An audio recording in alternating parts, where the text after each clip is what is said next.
Very most important questions के साथ में मॉडल पेपर लेकर के आए हैं कक्षा 12 जीव विज्ञान का। तो चलिए शुरू करते हैं। पहला क्वेश्चन है, विषाणु का आनुवांशिक पदार्थ है। विषाणु का आनुवांशिक पदार्थ क्या होता है? देखिए, जो विषाणु होते हैं इनको अंग्रेजी में वायरस कहते हैं, और जो इनका आनुवांशिक पदार्थ होता है वो डीएनए, डीएनए और आरएनए होता है। मतलब किसी किसी वायरस में डीएनए पाया जाता है और किसी किसी वायरस में आरएनए पाया जाता है। मतलब किसी वायरस में डीएनए आनुवांशिक पदार्थ है तो किसी में आरएनए होता है।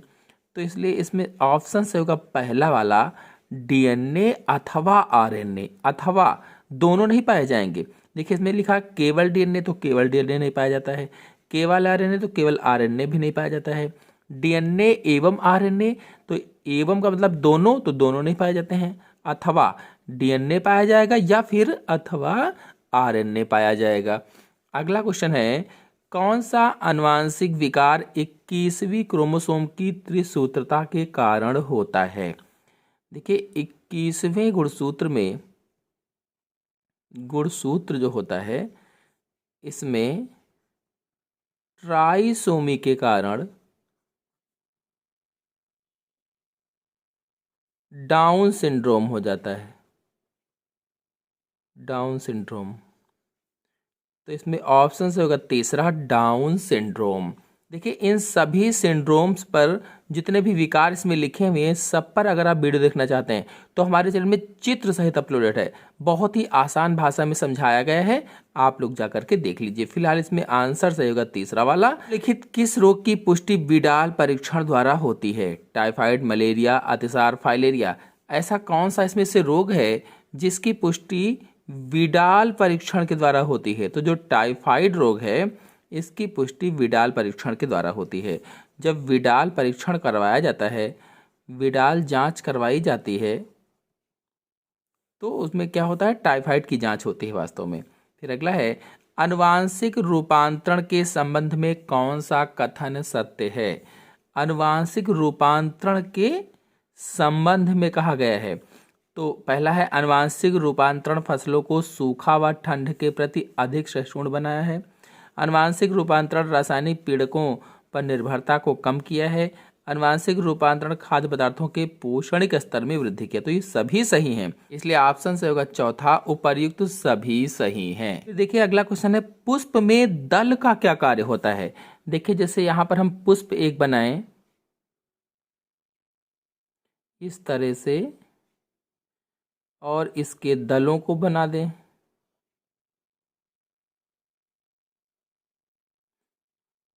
पुंकेसर बना दें, तो देखिए दल ये होते हैं।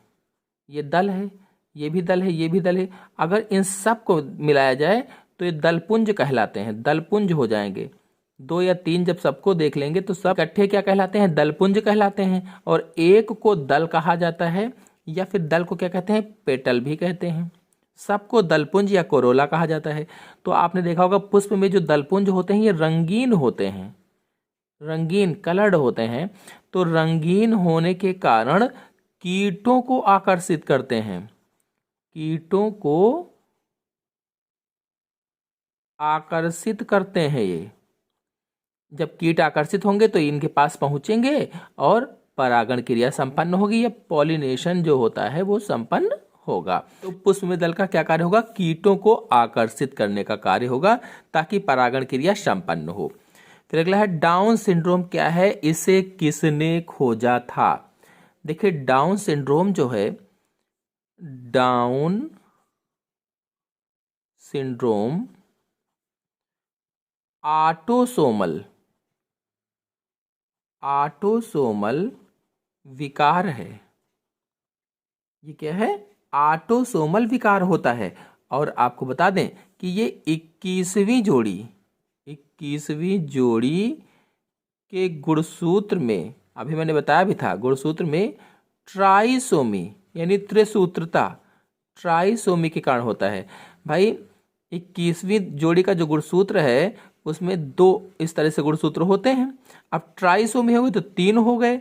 तो आम तौर पर मनुष्य की कोशिका में 46 गुणसूत्र पाए जाते हैं, लेकिन अब इसमें 3 हो गए किसी जोड़ी में, तो यहाँ पर 47 हो जाएगा, एक और जुड़ जाएगा, इसलिए इसमें गुणसूत्रों की संख्या क्या होगी, 47 हो जाती है डाउन सिंड्रोम में। और फिर कहा गया कि इसे किसने खोजा था, तो एक वैज्ञानिक थे लैंगडन डाउन, उन्होंने इसको खोजा था और अपने ही नाम पर इसे डाउन सिंड्रोम इन्होंने रख दिया था। फिर अगला है, सेब को एक आभासी फल क्यों कहते हैं? पुष्प का कौन सा भाग फल की रचना करता है? सेब को आभासी फल क्यों कहा जाता है? तो देखिए, जो फल होते हैं, जो फल हैं, ये आम तौर पर अंडाशय से विकसित होते हैं, अंडाशय से। और ऐसे फल जो अंडाशय से विकसित होते हैं उन्हें सत्य फल कहा जाता है, सत्य फल।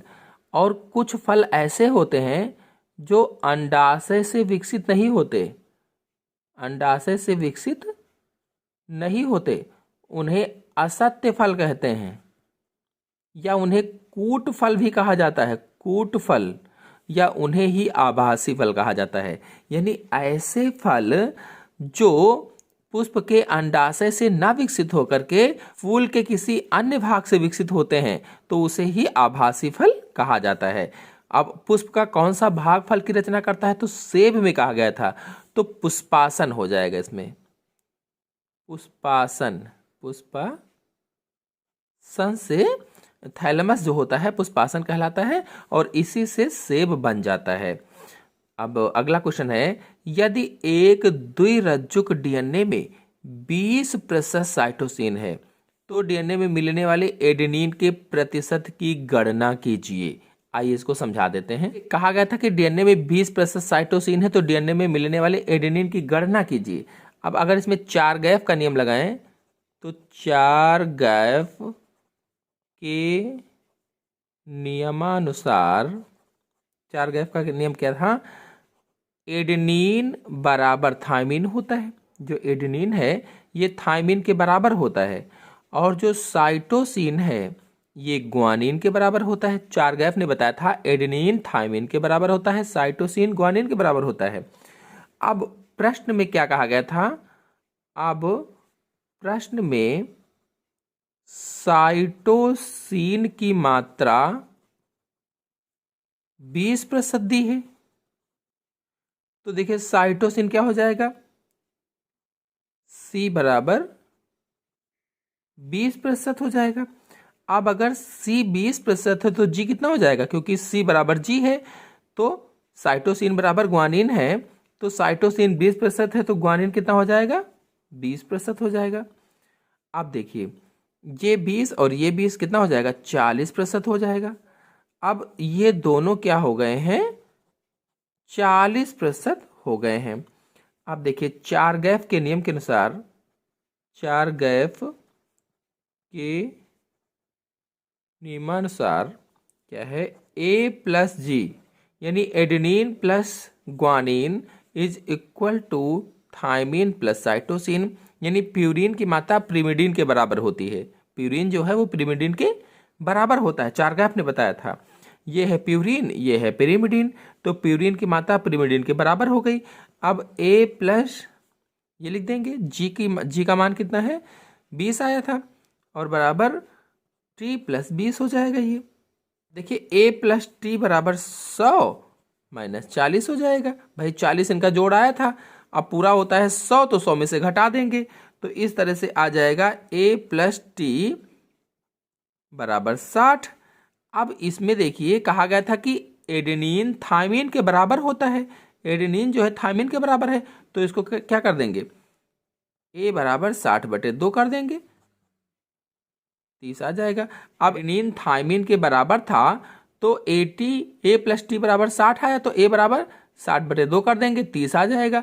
एडेनिन 30 आ गया है, तो ये क्वेश्चन हल हो गया है कि इसमें 30% आ जाएगा। फिर अगला है, निकोटीन क्या है, यह किस पौधे में पाई जाती है? निकोटीन क्या है, किस पौधे में पाई जाती है? तो देखिए जो निकोटीन है, निकोटीन एक एल्कलाइड है। एल्कलाइड जो निकोटीन है ये क्या है, एक एल्कलाइड है जो तंबाकू की पत्तियों में पाई जाती है। तंबाकू की पत्तियों में पाई जाती है। तो निकोटीन कहाँ पाई जाती है, तो तंबाकू की पत्तियों में पाई जाती है। और इसका प्रयोग कहाँ होता है, नशे में। नशे के लिए लोग इसका प्रयोग करते हैं। मतलब ये हुआ कि ये जो निकोटीन है ये एक नशीला पदार्थ है। नशीला पदार्थ है क्योंकि नशे में इसका प्रयोग किया जाता है। चलिए अगला क्वेश्चन देखते हैं। असंग जनन पर टिप्पणी लिखिए। जब युग्मक संलयन, ये असंग जनन की परिभाषा हो जाएगी। जब युग्मक संलयन और अर्धसूत्री विभाजन, जब युग्मक संलयन और अर्धसूत्री विभाजन ना हो लेकिन नया पौधा बन जाए तो उसे ही असंग जनन कहा जाता है।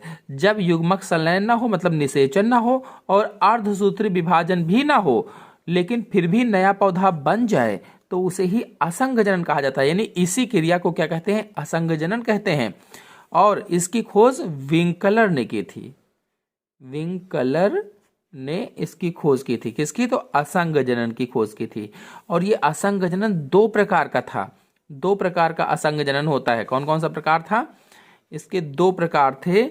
एक कायिक असंग जनन, कायिक असंग जनन, जैसे कायिक असंग जनन में गन्ना काट कर बो दिया जाता है, आलू काट कर बो दिया जाता है, तो क्या हुआ, ये कायिक असंग जनन हुआ। गन्ना काट कर बो दिया, आलू काट कर बो दिया, तो इसमें निषेचन भी नहीं हुआ और अर्धसूत्री विभाजन भी नहीं हुआ, फिर भी नया पौधा बन गया, तो ये क्या हुआ, असंग जनन हो गया। वो भी कैसा, तो कायिक असंग जनन।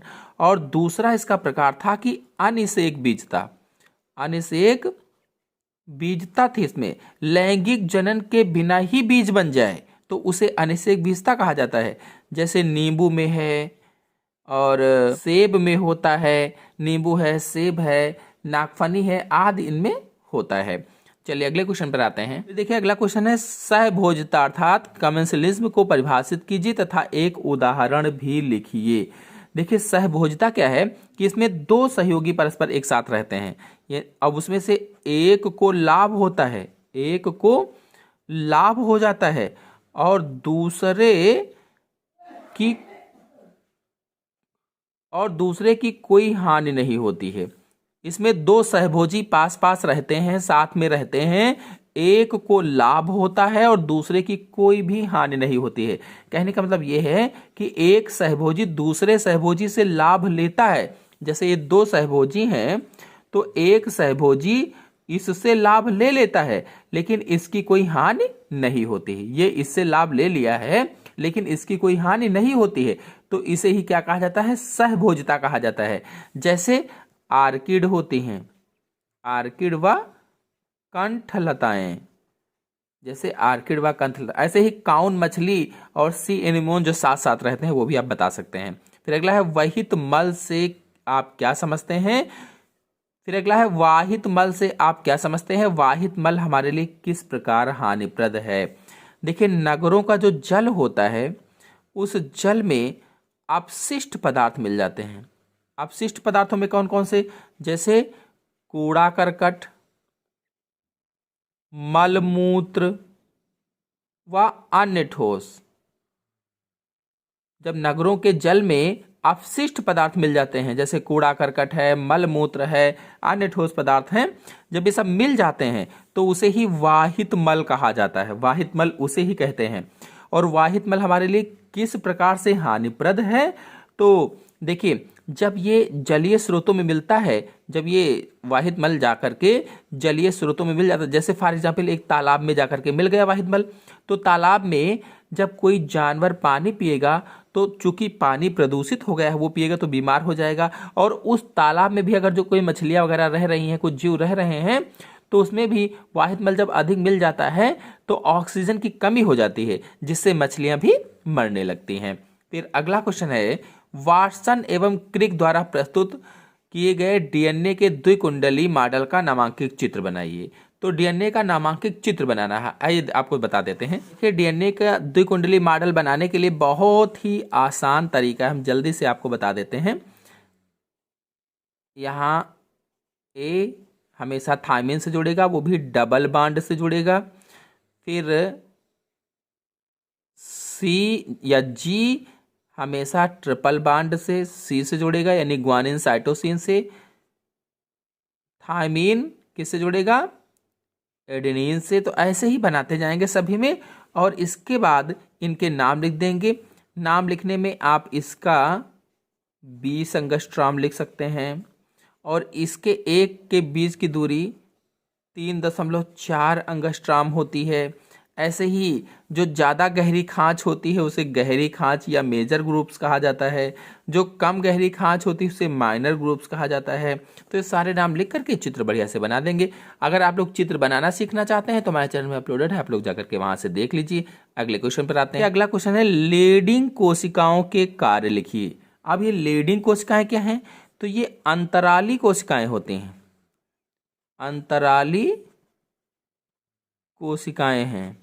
लीडिंग कोशिकाएं कहो या अंतराली कोशिकाएं कहो, अंग्रेजी में इंटरस्टिशियल सेल कहा जाता है।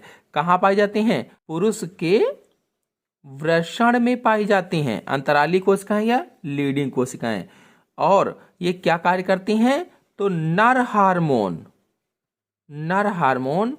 टेस्टोस्टेरोन, नर हार्मोन टेस्टोस्टेरोन का स्रावण करती हैं। और ये हार्मोन क्या कार्य करता है? सहायक जनन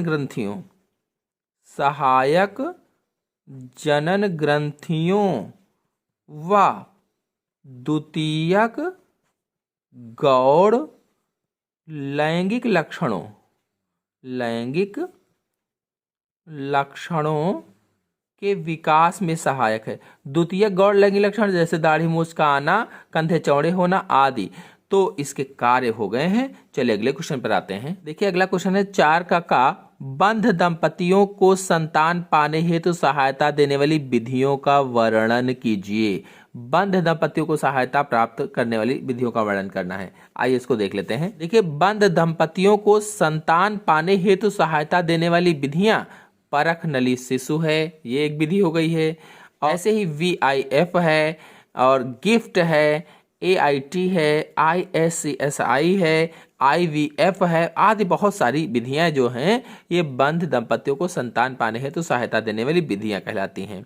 और जिन स्त्रियों के गर्भ नहीं ठहरता है उन स्त्रियों के अंडे को बाहर निकालकर उसके पति के शुक्राणु से निषेचन कराते हैं, और निषेचित अंडे को 32 कोष की अवस्था में माता के गर्भाशय में रोपित कर देते हैं।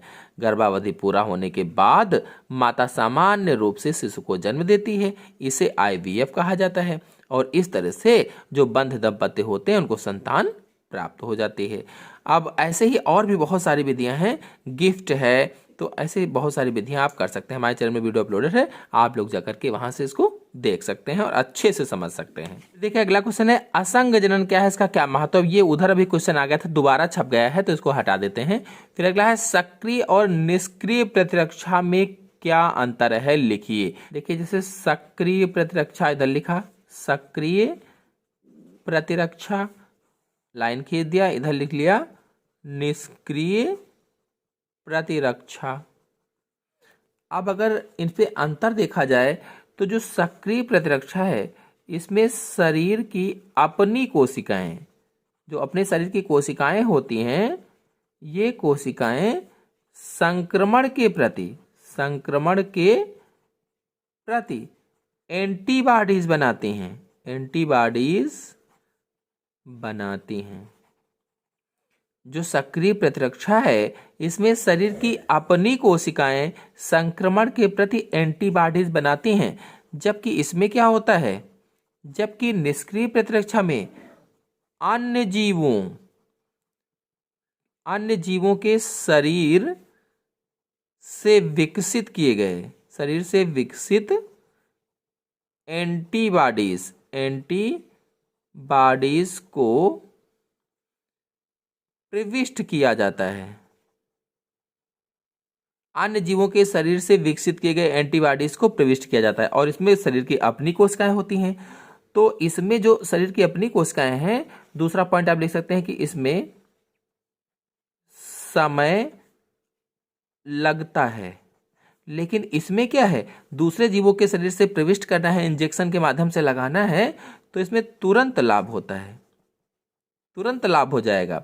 निष्क्रिय प्रतिरक्षा में अगर अगला पॉइंट देखा जाए तो ये चिरस्थायी होती है, यानी ये हमेशा के लिए होती है, जबकि ये चिरस्थायी नहीं होती है, हमेशा के लिए नहीं होती, कुछ दिनों के लिए होती है।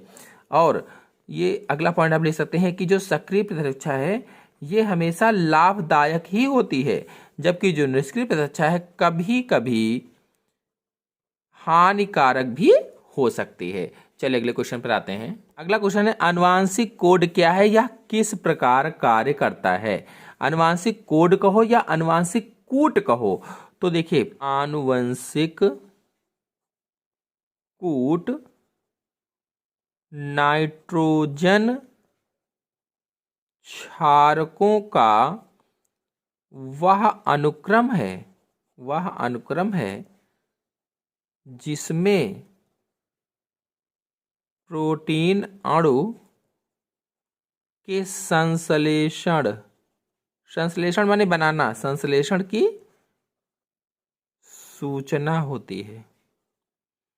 आनुवांशिक कोड क्या है या आनुवांशिक कूट क्या है? तो आनुवांशिक कूट नाइट्रोजन क्षारकों का वह अनुक्रम है जिसमें प्रोटीन अणु के संश्लेषण की सूचना निहित होती है या सूचना होती है, ये हो जाएगा। आपको बता दें कि 3 न्यूक्लियोटाइडों का वह अनुक्रम जो विशिष्ट अमीनो अम्ल का निर्माण करता है उसे कोडान कहते हैं और उसे ही प्रकूट भी कहा जाता है। फिर अगला है, निम्न शब्दों को परिभाषित कीजिए तथा प्रत्येक का एक एक उदाहरण दीजिए। तो देखिए जो परजीविता है, ये परजीविता क्या होती है? किन्हीं दो जीवों के बीच, यहां देख लेते हैं, परजीविता जो है कोई दो जीव हैं, इन दो जीवों के बीच का ऐसा संबंध है जिसमें जो परजीवी होता है, मान लीजिए ये परजीवी है और ये पोषक है, जिसमें परजीवी अपना भोजन पोषक से लेता है, पोषक से प्राप्त करता है।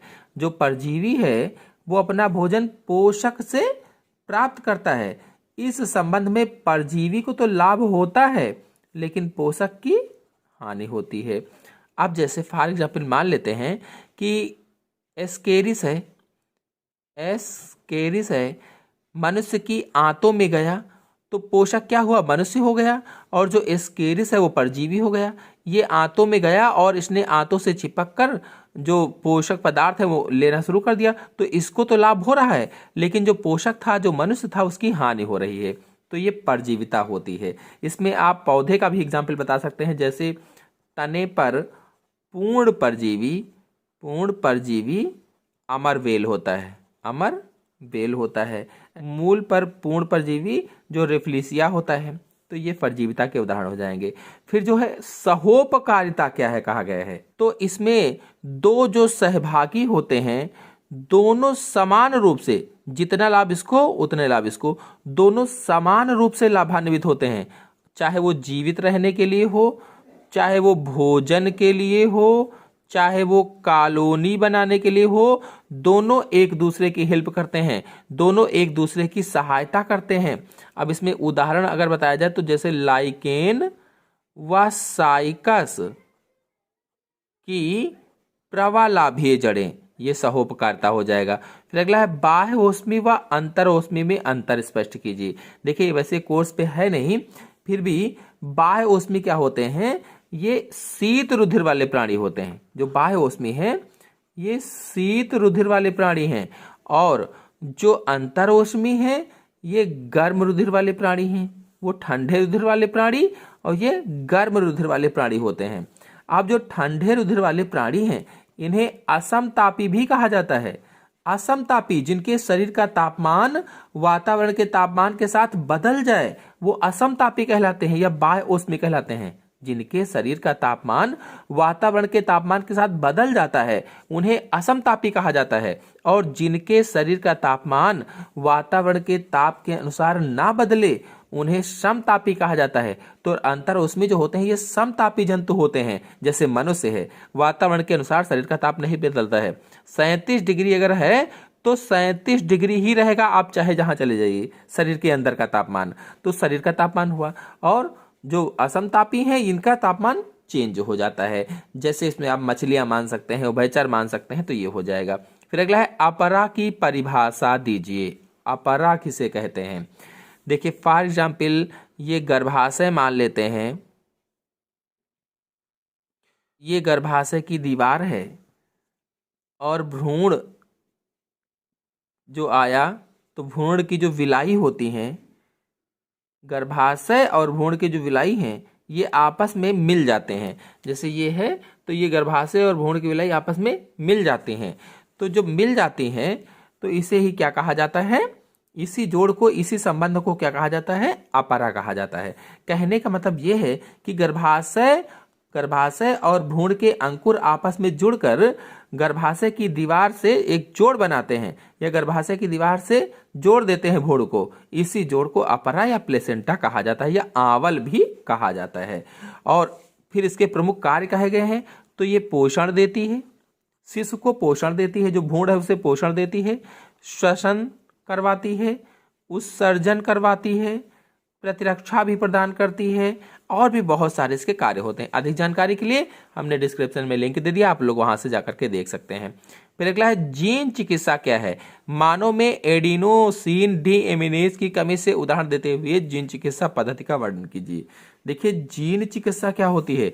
जैसे कोई मनुष्य है और इस मनुष्य को कोई रोग है, कोई बीमारी है, और उस बीमारी को ठीक करवाना चाहता है, और वो ऐसी बीमारी है जो आनुवांशिक बीमारी है, तो उस जीन को पहचान करके जो आनुवांशिक रोग पैदा कर रही है उस जीन को, उस त्रुटिपूर्ण जीन को हटा दिया जाता है, और उसकी जगह पर सक्रिय एक नॉर्मल जीन प्रविष्ट कर दिया जाता है। तो इसे ही जीन चिकित्सा कहा जाता है। कहने का मतलब यह है कि किसी भी आनुवांशिक बीमारी को ठीक करने के लिए रोगी की जो कोशिकाएं होती हैं या ऊतक होते हैं उसमें त्रुटिपूर्ण जो जीन होता है उसे हटाकर नया जीन प्रविष्ट किया जाता है, क्रियाशील जीन डाला जाता है। इसे ही जीन चिकित्सा कहा जाता है। अगर आप इस क्वेश्चन को पूरा समझना चाहते हैं तो हमारे चैनल में वीडियो अपलोडेड है, आप लोग जाकर के देख सकते हैं।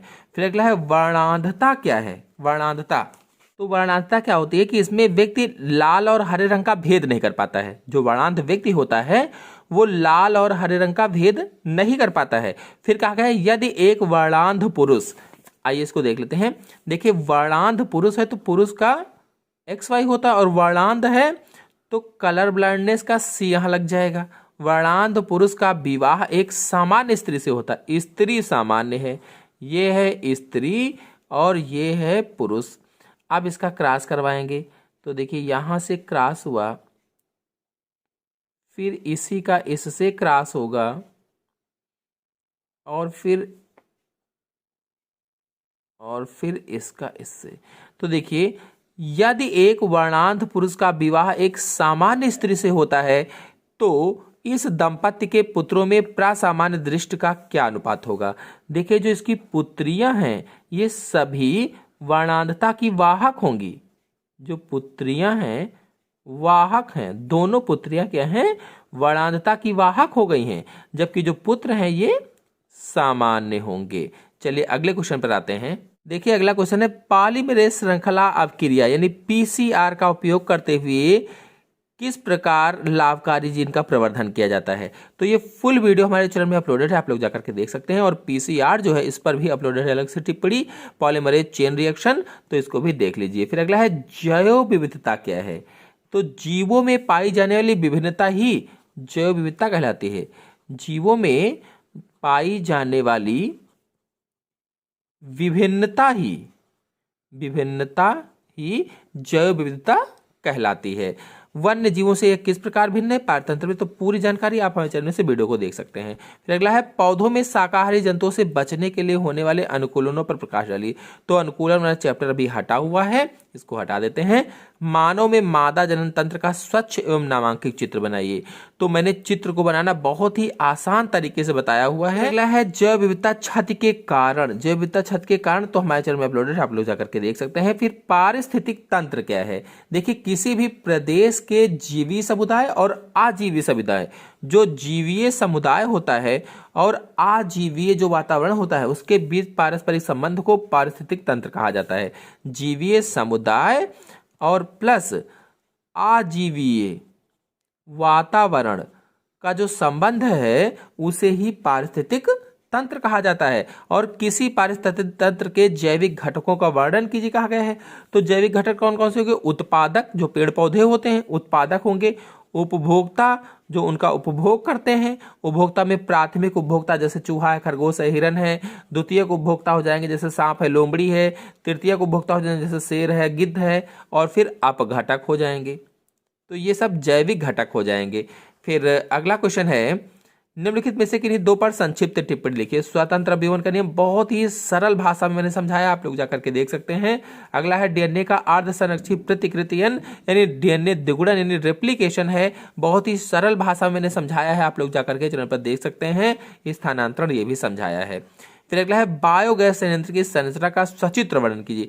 बहुत ही सरल भाषा में मैंने समझाया है, आप लोग चैनल में जाकर के देखिए या फिर डिस्क्रिप्शन में मैंने लिंक दे दिया है, वहां से इसको देख सकते हैं।